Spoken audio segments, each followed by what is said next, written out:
Bom, vamos dar início então agora à quarta e última parte do capítulo de máquina síncrona. Nesse capítulo nós vamos tratar das máquinas de polos salientes. Basicamente entender eixo direto, definir eixo direto, eixo em quadratura, traçar o diagrama fasorial, ou seja, calcular a tensão interna para uma determinada situação de carga, definindo a reatância ou a indutância de magnetização de eixo direto, a reatância de eixo de magnatura, e uma vez construída essa relação entre a tensão terminal e a tensão interna E, calcular a característica P delta da máquina de polos salientes. Temos que começar lembrando como é que nós fizemos a análise da máquina de polos lisos. A característica mais importante da máquina de polos lisos é exatamente ter um entreferro constante, ou seja qual for a posição do rotor, quando eu produzo uma força magnetomotriz na direção do eixo magnético da bobina A, eu vou ter um fluxo proporcional. Isso não acontece na máquina de polos salientes. Veja, dependendo da posição do eixo do campo, do eixo F, a força magnetomotriz produzida pela minha bobina A vai encontrar uma relutância diferente. Duas relutâncias são particularmente interessantes, quando os dois eixos estão alinhados e quando os dois eixos estão a 90 graus. Como é que eu fiz, ou como é que se faz, para calcular o fluxo resultante?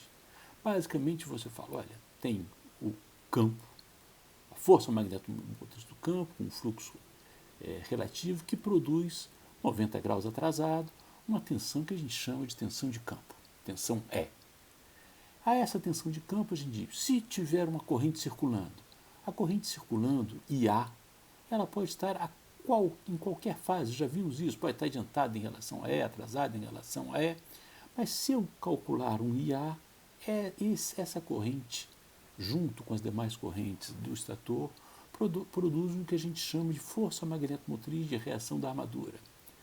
Quando eu tenho uma máquina de polos lisos, reação da armadura produz um fluxo, porque a relutância é constante, e a gente somar força magnetomotriz ou somar fluxo é independente. Portanto, foi isso que a gente fez para calcular o fluxo resultante e chegar na minha tensão interna ou a minha tensão terminal V.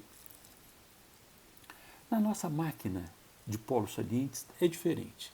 Como eu disse, duas posições do rotor são interessantes. Esta, quando os dois eixos F e A estão alinhados, nessa posição, a força magnetomotriz produzida pela bobina da fase A vai encontrar a menor relutância. A menor relutância, essa relutância a gente chama de relutância de eixo direto. Evidentemente, relativo à menor relutância, eu vou ter a maior indutância de magnetização. Por outro lado, quando o eixo magnético do rotor estiver a 90 graus em relação ao eixo magnético da fase a gente diz que o eixo está em quadratura em relação ao eixo da fase A relutância do caminho magnético é máxima. Se a relutância do caminho magnético é máxima, a indutância será mínima, ou seja, a magnetização da minha bobina, vendo essa grande relutância, vai ser mínima. E é esse fato que eu tenho que levar em consideração para calcular o circuito equivalente da máquina de polos salientes. Como é que eu faço? Vamos lá. Mesma coisa que foi feito. Eu tenho um campo produzido pelo enrolamento de campo, 90 graus atrasado eu tenho a minha tensão E, dado uma determinada corrente IA, em fase com ela eu tenho a reação da armadura, e agora eu não consigo calcular meu fluxo de reação da armadura proporcional devido àquela diferente magnetização de eixo direto e eixo em quadratura. O que se faz então é dividir a reação da armadura em dois componentes, uma reação de armadura no eixo em quadratura, outra reação da armadura no eixo direto, e aí sim, essa reação de armadura e de eixo em quadratura tem proporcional a ela um fluxo de reação da armadura em quadratura, essa reação de armadura de eixo direto tem um fluxo de eixo direto, o fluxo de reação da armadura é a composição desses dois fluxos, e o fluxo resultante é a composição do fluxo de campo com o fluxo de reação da armadura. Então eu não posso mais somar as forças magnetomotrizes, eu tenho que somar o fluxo. E é isso que eu fiz nessa reação da armadura para a minha máquina de polos salientes. Da mesma forma que eu fiz para a máquina de polos lisos, o fluxo resultante vai ser igual ao fluxo de reação da armadura mais o fluxo de campo. A minha corrente da fase A eu decomponho em duas componentes, uma componente em relação no eixo direto, outra componente no eixo em quadratura, e eu digo que o meu fluxo de reação da armadura de eixo direto é proporcional à minha parcela, minha componente de corrente de eixo direto, que multiplica essa indutância de magnetização de eixo direto. O meu fluxo em quadratura é igual à minha corrente em quadratura multiplicado pela indutância de quadratura, e a minha reação da armadura, então, que é a composição da reação de armadura de eixo direto mais a reação de armadura de eixo em quadratura, ela pode ser representada por alguma coisa atrasada 90 graus em relação a ID e outra coisa atrasada em relação a IQ, da mesma forma que fizemos para a máquina de polos salientes. A minha reação da armadura, que tinha apenas uma componente, passa a ter as duas componentes, uma de eixo direto e uma de eixo em quadratura. Substituindo essa expressão na minha equação de tensão, ou seja, naquela equação inicial, eu tenho que a minha tensão interna EF é diferente da tensão terminal ER pela queda de tensão nessas duas componentes, a componente de eixo direto e a componente de eixo em quadratura. E a gente viu também na máquina de polos lisos que essa tensão resultante é diferente da tensão terminal devido à resistência do enrolamento e à dispersão.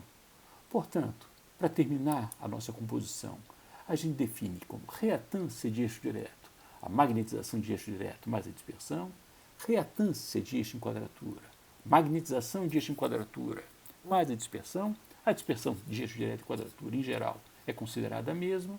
Fazendo essa composição, a gente tem que a minha tensão de campo, a minha tensão interna, vai ser igual à tensão terminal, mais a queda de tensão resistiva, mais as duas componentes, a componente de eixo direto e a componente de eixo em quadratura. O diagrama fasorial fica então com essa cara. A tensão interna E vai ser igual a V mais JXD e D mais JXQ e Q. Evidentemente, J e D 90 graus em relação a ID, J e Q 90 graus em relação a IQ. Portanto, a gente, dado uma condição de carga, ou seja, definido V e I, eu decomponho I em ID e IQ, calculo XD, ID, XQ e Q, e eu tenho a tensão interna. Esse diagrama fasorial ele tem um problema circular. Por quê? Eu só consigo definir ID e IQ a hora que eu conheço E, ou seja, a hora que eu conheço o ângulo delta. No entanto, eu só conheço o ângulo delta depois de eu conhecer V, XD e D e XQ e Q. Portanto, eu preciso fazer uma manipulação algébrica para determinar o ângulo delta para poder decompor essa minha corrente IA em ID e Q. E é isso que a gente vai fazer em seguida. Olha só qual é a manipulação.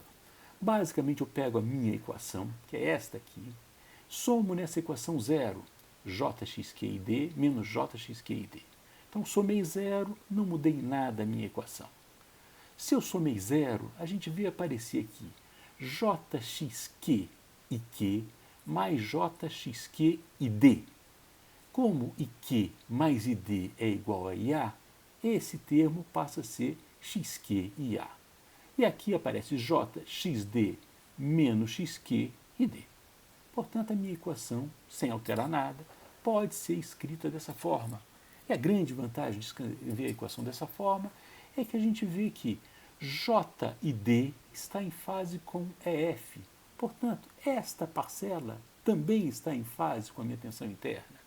Eu chamo esta parcela aqui de E'. E' é igual a V mais R e A mais JXQ e A. Definindo E', eu tenho já a fase da minha tensão EF.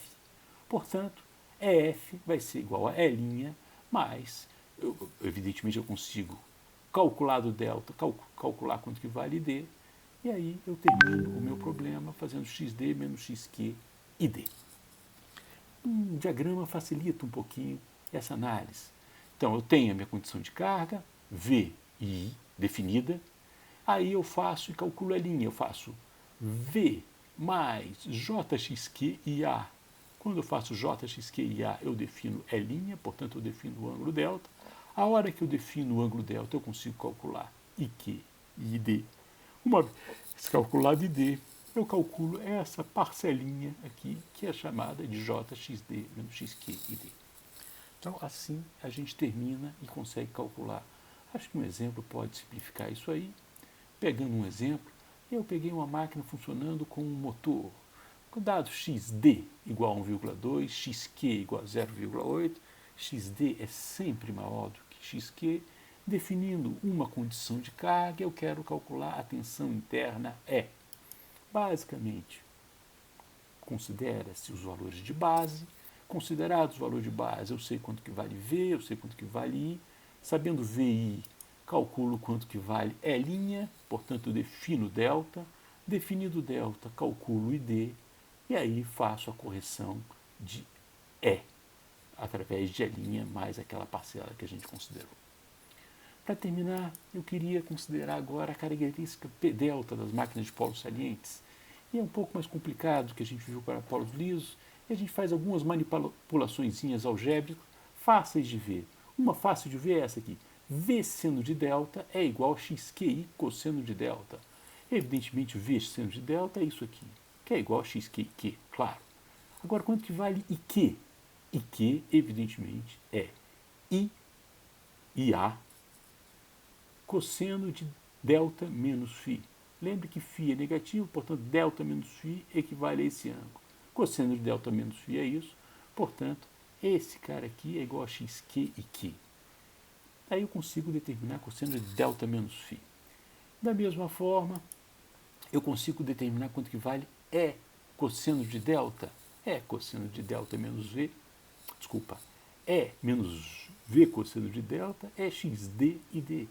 Portanto, é xd e seno de delta menos φ, pelos mesmos motivos. Usando essas duas expressões, eu volto à minha equação de P igual a VI cosseno φ, divido o cosseno do φ, obtenho uma expressão com essa cara. Olha só, o importante é perceber que a gente tem duas componentes, uma componente igual à máquina de polos lisos, e evidentemente quando xd é igual a xq eu volto àquela componente de máquina de polos lisos, e a outra componente que independe de E. E a gente volta àquela parte inicial do nosso curso, que a gente falava do torque de relutância, ou seja, quando eu tenho uma diferença de relutância, eu tenho uma potência mesmo quando E é igual a zero.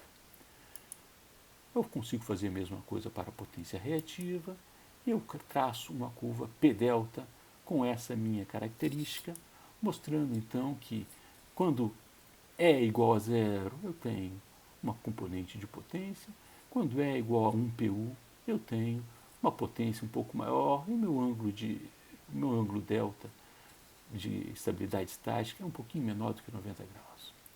Era isso que eu queria falar de máquinas simples. Eu agradeço muito a atenção e aqui termina o nosso curso. Muito obrigado.